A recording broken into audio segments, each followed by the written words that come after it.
As a panel on the evening of the 30th of January 1971, Krishna भक्त निष्काम अतएव शांत।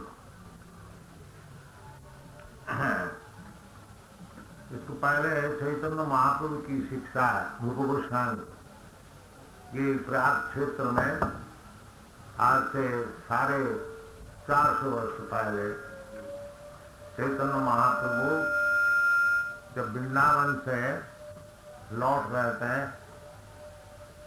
बनारस की तरफ, यही पुण्य क्षेत्र में प्रयाग क्षेत्र में दशाश्वमेध घाट 10 दिन तक श्रील रूप गोस्वामी जो कि चैतन्य महाप्रभु के प्रधान शिष्य थे उनको सिखाया था जो भक्ति क्या चीज है। उस संपर्क में इसके पहले आप लोग को कुछ सुनाया था। आप चैतन्य महाप्रभु विश्लेषण करते हैं जो कृष्ण भक्त कौन हो सकता है, तो सब जीव का विचार किया, कितने जीव है, कितने तो जीव चल नहीं सकता, कितने जीव चल सकता है। जो चलने वाला है उसका विचार अनेक पशु है। मनुष्य जाति अत्यंत अल्प है। मनुष्य जाति का विचार ज्यादा म्लेच्छ, जवान, सवार, बौद्ध ये सब है।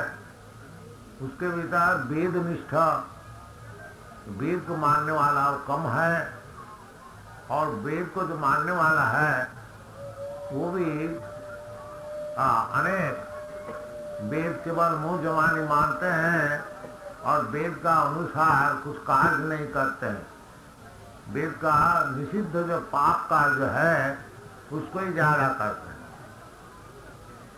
फिर जाकर के जो वेद निष्ठा है, असल वेद मानने वाला है, उसका विचार ज्यादा कर्मनिष्ठ है, कर्मकांडीय विचार। तो और जो कर्मकांडीय विचार में है उसका विचार करोड़ों कर्मकांडीय विचार करने वाले का भीतर एक ज्ञानी होते, और करोड़ों ज्ञानी का विचार एक व्यक्ति मुक्त होता है, और करोड़ों मुक्त का विचार एक कृष्ण भक्त शायद मिल जाए। ये चैतन्य महाप्रभु को सिद्धांत। और वो जो कृष्ण भक्त है वो निष्काम, उसका कुछ कामना है। कर्मी, ज्ञानी, जोगी जितने हैं उनके कामनाएं हैं। कर्मी जो है वो कर्म करके दुनिया को भोग करने को चाहते, इसका नाम है कर्मी। बड़े बड़े सेठ लोग हैं, दिन भर परिश्रम करते हैं, परंतु उनका उद्देश्य है कि अच्छी तरह से इंद्रिय संभोग कर, मकान अच्छा बनाते हैं, खाने का चीज उनको अच्छी चाहिए, रहन सहन, गाड़ी मोटर, स्त्री पुरुष। बाकी शास्त्र का अनुसार ये जो प्रयत्न है, शरीर को सुख देना, इंद्रियों को सुख देना, इसी का नाम है बद्ध जीव। इसी का नाम है माया। ऐसा भागवत में कहते हैं, पुंसान स्त्रियों मिथुनि भाव में तयोर मिथ ही दयगंथि माहु अतः गृह क्षेत्र सुताप्त वित्तई जनस्य मोहो अयम अहम ममेति।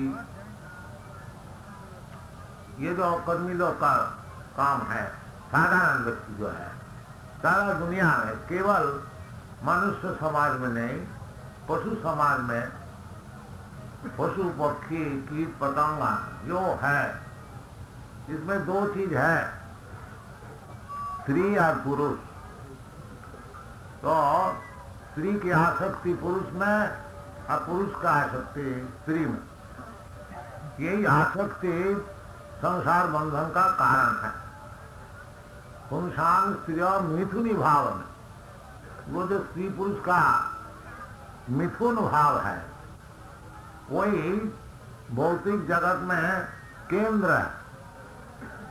जन्मैथुनादि गृह मेदि सुखम मिथुक्षम, ये शास्त्र में जो विचार सब अच्छी तरह से समझ है। जो वास्तविक मूल कारण क्या है, ये जो संसार में सब आदमी इतना कर्म भोग कर रहे हैं, सुख और दुख, केहो सुखे केहो दुखे, सब ये तकलीफ उठा रहे हैं। केहो तो और समझते ये बड़ा सुख है और कोई समझते ये बड़ा दुख है, परंतु जो समझते ये दुख है उसको विचार ठीक है, और जो समझते ये सुख है उसको विचार ठीक नहीं है। क्योंकि सुख तो इधर हो ही नहीं सकता। इसका माने जो समझता है ये सुख है वो और ज्यादा भ्रम में है, उनके लिए माया बहुत जबरदस्त। हाँ, तो पुंसांग स्त्रिया मिथुनी भाव, तो दुनिया सब चल रहा है और मिथुनी भाव स्त्री पुरुष का संभोग। और ये जैसा हम लोग का शादी विवाह करा दिया जाता है, हाँ, तो ये वैदिक नियम ठीक है, क्योंकि संभोग की तो इच्छा है, स्त्री का भी है पुरुष का भी है। उसको धर्मशास्त्र अनुसार, वैदिक अनुसार अगर विवाह करा दिया जाए वो वैध हुआ, वो ठीक है। और नहीं तो ऐसा कुत्ता कुत्ती के ऐसे रास्ता रास्ते में घूमते घूमते स्त्री पुरुष का जो संभव है वो बहुत ही पापमय। भोग का संभोग का तो इच्छा सब कोई का है, उसको थोड़ा नियमित करना, नियमित करके आगे जाकर के भगवान से संपर्क बनाना। और नहीं तो मन चंचल होने से भगवत संपर्क नहीं हो सकता। भगवत संपर्क तो वही उसी का हो सकता है जिसका मन चंचल नहीं।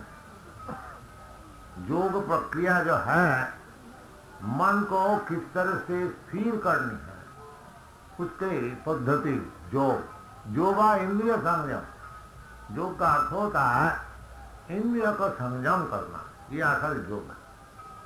और इंद्रिय को संयम करके फिर मन को भगवान का ओर लगाना। सवई मन कृष्ण असल में सब साधना का मूल है, जो भगवान से संपर्क बना लेना और सब समय मन को भगवान का चरणारविंद में रख दे, ये सब साधना। साधन का आखिरी बात, आराधित यदि हरि तपसा तत्किम, यदि भगवान की आराधना हो गई, भगवान से संपर्क बन गया और भगवान का चरण में सब समय मन नियुक्त हो गया, फिर जाकर के और उनको कोई तपस्या करने की जरूरत नहीं है। सब तपस्या की फल उनको मिल गया। आराधित यदि हरि तपसा तत्किम, जब भगवान को मिल गया, भगवान को मिल गया ना, भगवत भाव जागृत हो गया। ऐसी नहीं है भगवान आके सामने सामने बात करेंगे, ये फजूल है। क्योंकि इस अवस्था में भगवान को मैं दर्शन नहीं कर सकता, बाकी भगवान है। अनुभव होगा, वही भाव, बूढ़ा भाव समझ। इस भाव जिसका हो गया, फिर भाव का पश्चात प्रेम। तो शास्त्र कहते हैं यदि भगवान की आराधना हो गई और भगवान से आपका प्रेम संपर्क बन गया, फिर आपको और कोई तपस्या की जरूरत नहीं। आपको सब तपस्या की फल मिल गया। और नाराधित यदि हरि तपसा तत्किम, और यदि सब तपस्या करके आगे जाकर के असल में भगवान से ही संपर्क नहीं बना, इधर उधर का बातें सब करते रहे, मैं भगवान है, तुम भगवान है, भगवान नहीं है, भगवान मर गया, भगवान और से कहते हैं। इस प्रकार अगर सिद्धांत हो गया तो फिर क्या तपस्या का फल हुआ? वो तपस्या सब बेकार है, क्योंकि भगवान से संपर्क नहीं मिला। आराधित यदि हरि तपसा ततः किम, नाराधित यदि हरि तपसा ततः किम, अंतर बहि यदि हरि तपसा ततः किम। यदि अंतर में और बाहर में सब जगह भगवान का ही दर्शन होता, जो वास्तविक भगवान से प्रेम हो गया, प्रेमांजन छुरित भक्ति विलोचन, जिसका आंख में प्रेम रूप अंजन लगा दिया गया, वो सब समय भगवान को ही दर्शन करता है, बाहर भीतर।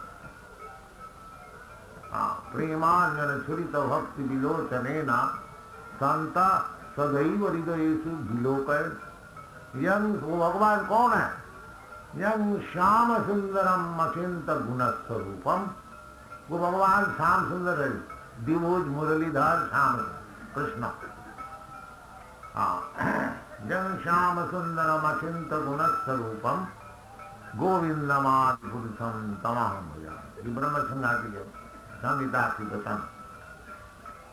इसी प्रकार अंतर बहिजदि हरि तपसात, जिसको अंतर में या बाहर में जो भगवत भक्त होता है, वो सब चीज केवल भगवान का ही संपर्क में देखता, और उसी वक्त उनको भगवान का स्मरण हो जाता। और यही चीज चाहिए, जो सब समय भगवान का स्मरण में रहो। तो जीवन का ऐसी बनाना चाहिए कि दुनिया में घूमते फिरते रहो और कोई भी चीज देखो वो भगवान का संपर्क से देखो, और उसी वक्त भगवान का स्मरण हो गया, तुम्हारा जीवन तो ऐसे जीवन बनाना। जैसा एक फूल है, एक बगीचा में बहुत सुंदर फूल है, कर्मी भोगी वो देखता है जो बड़ा सुंदर फूल है, इसको ले अपना कोट में लगा दो और उसको सुगंध भोग कर। ये कर्मी का दर्शन। और ज्ञानी का दर्शन है, देखो जी ये फूल है, ये किस तरह से फूल फूटा हुआ है, इसका कारण क्या है, किधर से इसको पानी मिलता है, किस तरह से ये लाल हो गया, किस तरह से और रंग हो गया, कैसे इसको सजाया गया, उसका खोज में जैसे साइंटिस्ट वो लोग अनुसंधान करते हैं, ये फूल कैसे, ये ज्ञानी का दर्शन। और जो भगवत भक्त है वो क्या देखता है, वो देखता है कितना सुंदर फूल है, कितना सुगंधित है, चलो इसको ले जा करके भगवान का चरण में दे दिए। ये भक्त का दर्शन। एक ही फूल है, कर्मी एक दर्शन करते हैं, ज्ञानी और एक दर्शन करते हैं, और जो भक्त है वो और एक दर्शन करते हैं। और असल में जो भक्त का दर्शन है वही समुचित है, क्योंकि वो जानते हैं कि भगवान का कारीगरी कैसा है। परास शक्ति विविधैव श्रूयते शाभा विज्ञान बल क्रिया। जो परतत्व है भगवान, उनकी इतना शक्तियां है को चीज मालूम होता है, जैसे अपने ही आप सब हो गया। जैसे समझ लीजिए एक बड़ा आदमी है, उसको पास कोई आया कि कुछ रुपया चाहिए, वो थोड़ा सा कागज में ऐसे थोड़ा लिख दिया और उसको रुपया मिल गया। कैसे ऐसे 10,000 रुपया। नौका से अगर सोचता है ये कागज में क्या ऐसा कर दिया कि उसको 10,000 मिल गया। इसी प्रकार जो ज्ञानी है वो जानते हैं जो भगवान की ऐसी शक्ति है तो केवल थोड़ा इच्छा करने से ही काम सब बन जाता, और ज्यादा है उनको परिश्रम करना नहीं पड़ता। परास शक्ति विविधैव से। तो ये जो दुनिया का सब प्रकृति सब काम चल रहा है, प्रकृति को माना नहीं। तो बड़े बड़े ज्ञानी लोग जो साइंटिस्ट है उसको देखता है कि नेचर हुआ, नेचर से प्रकृति से ये सब काम हो रही है। परंतु भगवत गीता से हमको मालूम होता है ये जो नेचर है ये नेचर स्वाधीन नहीं है। इसके पीछे एक व्यक्ति है, वो भगवान भी कहते हैं मया अध्यक्षेन प्रकृति श्रूयते स चराचरम। अध्यक्षता से, जैसा ये बत्ती जल गई, यहाँ से कोई व्यक्ति स्विच टिप दिया, बत्ती जल गई, और जो मूर्ख है देखता बत्ती हाथ से जल नहीं, आपसे कुछ काम नहीं हो सकता है। जड़ का इतनी शक्ति है नहीं जो हाथ से आप काम कर है जड़ वस्तु। इसीलिए जड़ को भगवत गीता में कहते हैं अपरा प्रकृति, निकृष्ट, और जीवात्मा को कहते हैं परा प्रकृति।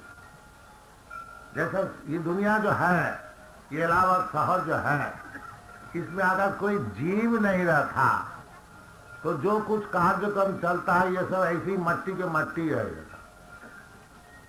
इसलिए जो द्रव्य शक्ति है, जड़ा शक्ति, वो निकृष्ट है। भगवान कहते हैं भूमि रपो वायु खंग बुद्धि मनरेवत अपराय इतस्तु विद्धि में प्रकृति में पड़ा। तो इसी प्रकार ये जो सारा विश्व ब्रह्मांड रचना है और ये टूट भी जाता है फिर बनता है, इसका पीछे भगवान की प्रेरणा है। भगवान खुद कहते हैं भगवद गीता मयाध्यक्षे न प्रकृति श्रूयते स चराचरम। इसलिए जो भगवत भक्त होते हैं उसको सब ज्ञान हो जाता है। वो पढ़े लिखे नहीं होते हुए भी, क्योंकि वो ज्ञान भगवान खुद उनको बताते हैं। अब भगवान से ज्यादा ज्ञान देने वाला कौन होगा? आपको ज्ञान लेना चाहिए किसी से। अगर आप अज्ञान है, कोई मास्टर का पास जाना चाहिए, कोई गुरु का पास जाना चाहिए। तो आपको दूसरे से ज्ञान लेना पड़ेगा। बाकी भगवान जो है वो शतक ज्ञान, सरा अविज्ञ। भगवान को किसी से ज्ञान लेने नहीं पड़ता। इसका नाम है भगवान। ऐसी बात नहीं है जो हम ज्ञानी हो करके, जोगी हो करके भगवान बन गए। भगवान ऐसी नहीं हो गए कि जिसको ज्ञान लाभ करना है, योग से सिद्धि लाभ करनी है, वो भगवान नहीं है। वो कुछ भगवान की शक्ति को लाभ कर सकता है, इतना ही बात। वो भी बहुत थोड़ा। और जो भगवान है वो सतत सिद्ध योगी है, सतत सिद्ध ज्ञानी, इतना ही थोड़ा। तो इस प्रकार जिसका भगवान से संपर्क हुआ है वो जानते हैं अंतर वही यदि हरि सब साथ तत्व। वो जानते हैं जो बाहर में किस तरह से काम हो रही है और भीतर में भी किस तरह से काम हो रही है। ये जो जानते हैं, सब जगह में भगवान संपर्क दिखता है। जैसे बताया, जो ज्ञानी का दर्शन, कर्मी का दर्शन। कर्मी का दर्शन है फूल अपने भोग के लिए संग्रह करते हैं, और ज्ञानी वो समझना चाहते हैं कि किस तरह से फूल बनी हुई है। और भक्त जो है वो जानते हैं कि जो कुछ हो रही है सब भगवान की शक्ति द्वारा। हमको मालूम होता हाथ से फूल फूट गया, बाकी नहीं। तो भगवान की इलेक्ट्रिक एनर्जी ऐसी है जो मालूम होता हाथ साफ हो गया। जैसा वो उदाहरण दिया कि बत्ती हाथ सब जल गई, नहीं, बत्ती हाथ से आप नहीं जलती, उसका भीतर कोई स्विच दबाने वाला है। इसी प्रकार जो कुछ दुनिया में संभव हो रहा है वो सब भगवान की प्रयास शक्ति विविधैव न तस्य कार्यम करणंच विद्यते। ये उपनिषद की वाणी है। जो परब्रह्म भगवान है, परमेश्वर, उनको हाथ से कोई कार्य नहीं करने पड़ता। जैसे बड़े भारी आदमी है, लाखों रुपया का काम हो रहा है, फैक्ट्री चल रहा है, ऐसी बात नहीं है जो जा करके उधर जाके खड़ा होकर अपने हाथ से काम कर। ये तो बहुत सरल है। तो इस प्रकार यदि साधारण कोई दुनिया का एक बड़ा आदमी है, उसको जब हाथ से कुछ नहीं करने पड़ता तो भगवान आके क्यों परिश्रम करे? इसके अनेक शक्तियां हैं, पराश शक्ति विविध। इसलिए स्वाभाविक भाव से काम हो रहा है। ताकि जो मूर्ख है वो समझता नहीं वो देता है आपसे। आपसे आप कोई चीज काम होने वाला नहीं है। आप कोई एक्सपेरिमेंट कीजिए, कोई चीज आपसे आप नहीं होता। किसी का निर्देश से होता है, किसी का हाथ से होता है, किसी का ब्रेन से होता है, सभी चीजें ऐसी। तो ये जो जानते हैं, और इसलिए वो जानते हैं दुनिया में जो कुछ चीज है वो भगवान का है। जो द्रव्य है और हम देखा दुनिया में आप लोग सब देख रहे हैं, ये प्रकृति का मालूम होता है, जो प्रकृति से है साइंटिस्ट, लेकिन नहीं, ये सब भगवान की चीज है, भगवान की बनाई हुई है, और भगवान का निर्देश से प्रकृति काम कर रही है।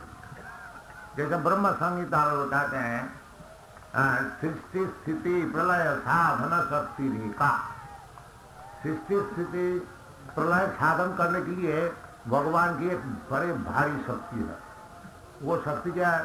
छाए व जस्तव भुवनानि विभर्ति दुर्गा, वो दुर्गा शक्ति। और ये जो भौतिक जगत में जो कुछ काम हो रही है, ये दुर्गा शक्ति द्वारा। दुर्गा का अर्थ होता है, ये जो दुर्गा है, जैसा कोट है आपका सामने, उसके जो मालिक है उसका नाम है दुर्गा। देव, इसलिए देवी धाम, ये भौतिक जगत का नाम है देवी धाम। और चित जगत का नाम है वैकुंठ धाम। वैकुंठ का अर्थ होता है भगवान। और देवी दुर्गा, ये तो भौतिक जगत है, ये देवी दुर्गा देवी का अधीन है, सृष्टि स्थिति प्रलय साधन। इसलिए जो लोग भौतिक सुख चाहते हैं तो देवी की उपासना करते, धनम देही, उपम देही, जसम देही, ये सब दो।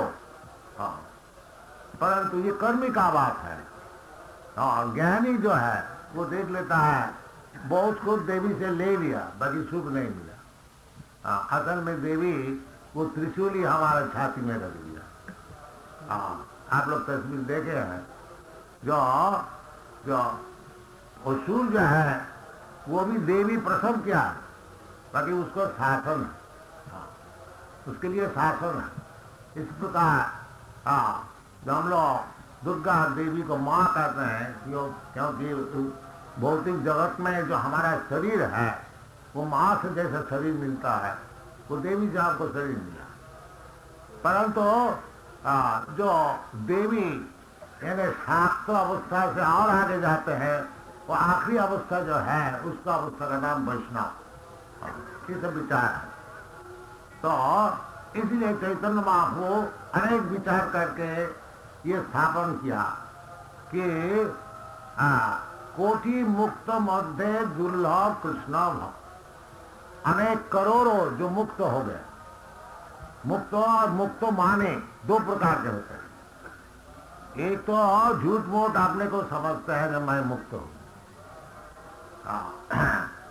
और एक वास्तविक मुक्त है। तो जो वास्तविक मुक्त है उसका विचार अगर एक कृष्ण भक्त आपको मिल जाए, इस प्रकार इसलिए बताया दुर्लभ। दुर्लभ का अर्थ होता है बहुत मुश्किल से मिलता है। सुलभ का अर्थ है बहुत सरलता से मिल जाता है, बहुत आसानी से मिल जाता है, उसका नाम सुलभ। बाकी इधर बताया जो दुर्लभ, कोटि मुक्त मध्य दुर्लभ कृष्ण भक्त। और शास्त्र का प्रमाण भी दे रहे हैं श्रीमद् भागवत से, मुक्तानामपि सिद्धानाम नारायण परायणा सुदुर्लभ प्रसन्नात्मा कोटि सपी महामने। अनेक मुक्तानामपि सिद्धाना, जो सिद्ध है, जो मुक्त है, इस प्रकार अनेक मुक्त सिद्ध का विचार एक व्यक्ति नारायण परा, नारायण परा। और वो कहता है सुदुर्लभ, बहुत मुश्किल से। और उसका परिचय क्या है? प्रसन्नता, प्रसन्नात्मा, प्रसन्नतात्मा, शांत प्रकृति, विचलित नहीं। जब तक नारायण परा नहीं होगा तब तक विचलित रहे। प्रसन्नता, यही भक्ति योग का यही लाभ है। जयात्मा सुप्रसिद्धते, भागवत में कर सभी पुंस परो धर्म जतो भक्ति अधोख। अहित क्या प्रतिहता जयात्मा सुप्रसिद्ध संप्रसिद्ध, कहीं लिखा है संप्रसिद्ध, कहीं सुप्रसिद्ध। तो कहने का मतलब आप धर्म जागरण कीजिए, परंतु उसका टेस्ट है।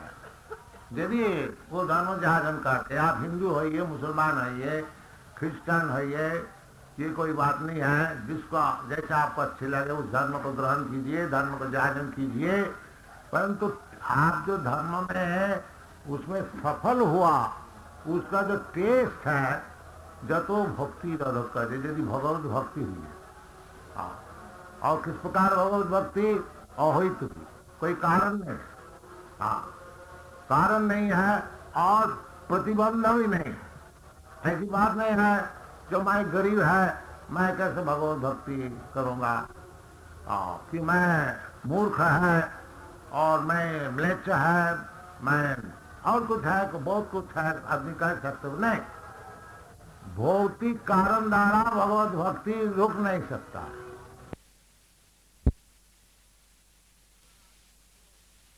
घर में बंद कर दो, यह टाइट, वो तब भी मर जाते।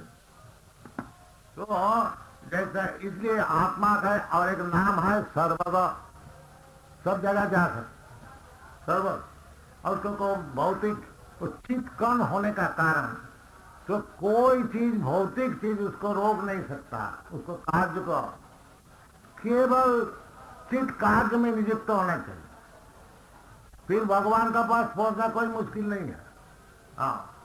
जैसे भगवान कहते हैं तत्ता देहं पुनर्जन्म नैति मामेति, जैसा शरीर त्याग कर दिया उसी वक्त भगवान का बस चला, उसी वक्त, नॉट इवन ए सेकेंड। जैसे समझ लीजिए, जैसे जड़ शक्ति, आपका शरीर है, आप इधर से बंबई जाने को चाहते हैं तो बहुत देर लगेगा, चाहे एरोप्लेन में जाइए चाहे रेल में जाइए, बाकी आपका जो मन है वो चाहे बंबई जाने को चाहते हैं 1 सेकंड में पहुंच जाए। देखिए ये जड़ शक्ति जो है, इससे मन बहुत सूक्ष्म है और मन से भी और सूक्ष्म है आत्मा, उसकी किसी शक्ति है, आप समझ लीजिए, जो हम लोग जानते ही नहीं। जो ये जो भगवान का अंश जो जीव है उनकी कितनी शक्ति हो सकती है, वो जो शक्ति है वो भगवान से संपर्क होने से वो शक्ति की अनुभव होता है, उसको पहले नहीं। अभी जो हमारा स्टेज है ये आत्मबुद्धि, जस्सातो बुद्धि कुनपे विधात, ये शरीर से आत्मबुद्धि है, इसलिए शास्त्र उसको गधा करते हैं, सएव गोखरा।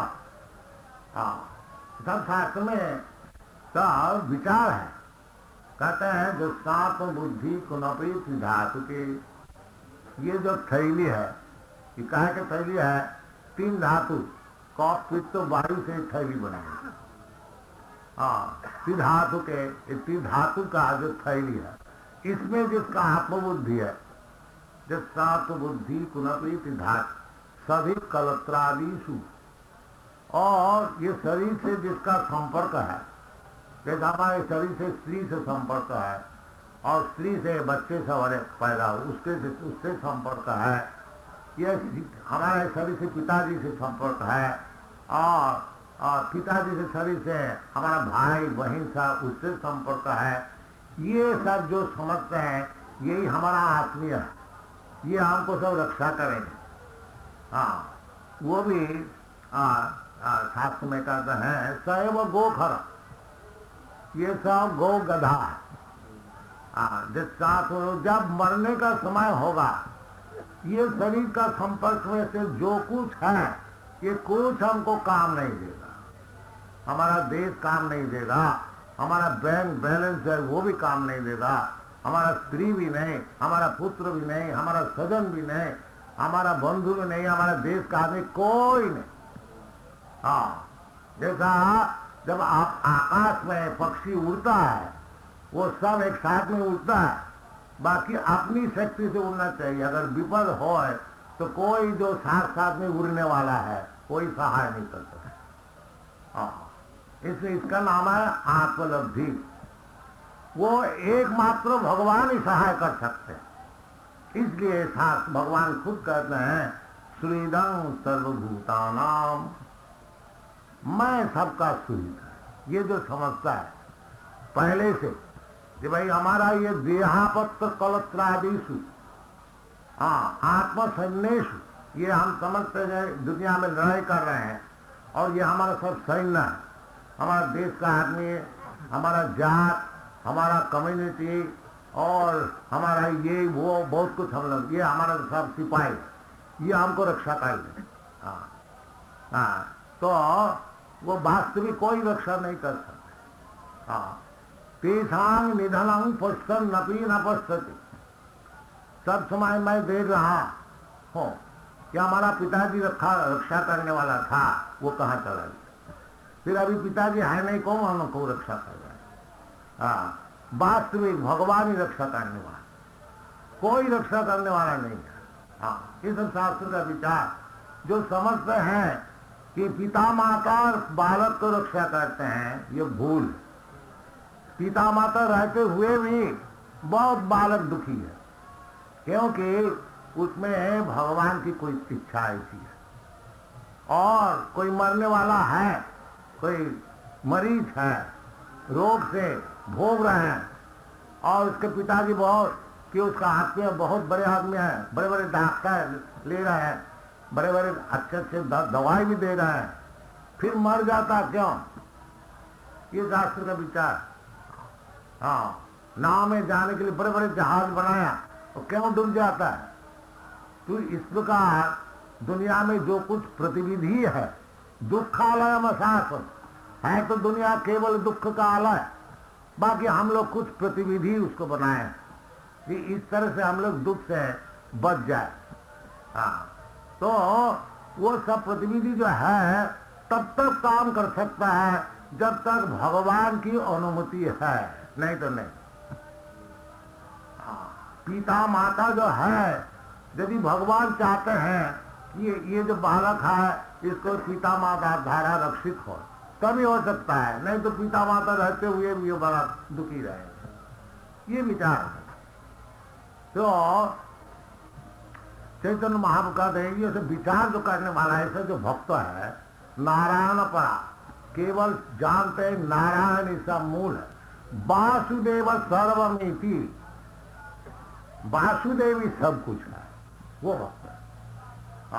समहात्मा सुदुर्लभ, ये भगवत गीता में भगवान, ये केवल वासुदेव को ही सब समझ लिया, यही मूल कारण है। सब कुछ काम के भीतर ये वासुदेव की इच्छा है, पूर्ण है, नहीं तो और नहीं।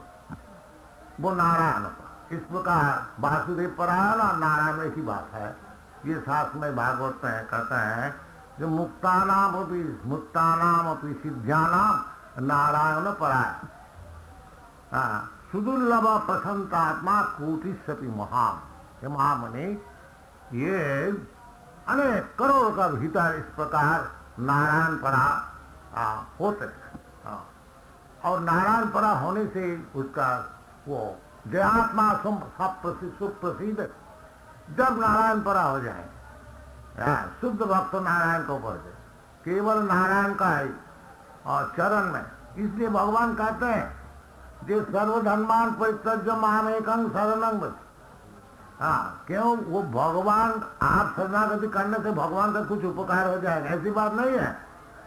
क्योंकि भगवान चाहते हैं आपका मंगल हो, तो मंगल का रास्ता बताते हैं, इस प्रकार से तुम्हारा मंगल होगा, और किसी तरह से हो नहीं सकता। बाकी वो हम लोग सुनेंगे नहीं। तो भगवान क्या करते? भगवान से प्रार्थना करते, भगवान मैं दुखी हूं, भगवान हमारा पास अर्थ नहीं, भगवान हमारा पास ज्ञान नहीं है। तो ये सब भगवान से प्रार्थना करते। भगवान जब खुद कहते हैं तो सब तुमको हम दे देंगे, पहली बात है तुम हमारा शरणागत हो जाओ, वो बात हम नहीं करेंगे। बस आपको सब बात सुन लेंगे, बाकी आप जो दवाई बताएंगे उसको आप नहीं पिए तो डॉक्टर बेचारी क्या कर। तो इसी प्रकार सब शास्त्र में यही निर्देश है, जब भगवान का चरण में शरणागत हो जाओ तुम्हारा सब दुख मिट जाएगा। हाँ, भगवान खुद भी कहते हैं। और हम लोग का जो कृष्ण भक्ति, ये प्रचार, ये संग है, यही आदमी को समझाते हैं और कुछ हम लोग का काम नहीं। हम लोग इसको अपने भी समझने के लिए प्रयत्न करता हूँ और दूसरे को यही बात होती। भगवान कहते हैं सर्वधर्मान परित्यज्य मामेकं शरणं, सब छोड़ करके हमारा चरण में शरणागत हो जाओ, मैं तुमको सब पाप का फल से मैं रक्षा करूंगा। मतलब भगवान जब रक्षा करने के लिए प्रतिज्ञा कर रहे हैं, फिर हमारा डर का क्या बात है? ताकि ये बात नहीं है जब भगवान का चरण शरणागति भी करे और पाप भी करते रहे, नहीं ऐसी बात। अगर भगवान का चरण में मैं पूर्णतया शरणागत हो गया, अपना जीवन भगवान का चरण में समर्पित कर दिया, तो जरूर हमारा पाप उसी वक्त सब नष्ट हो।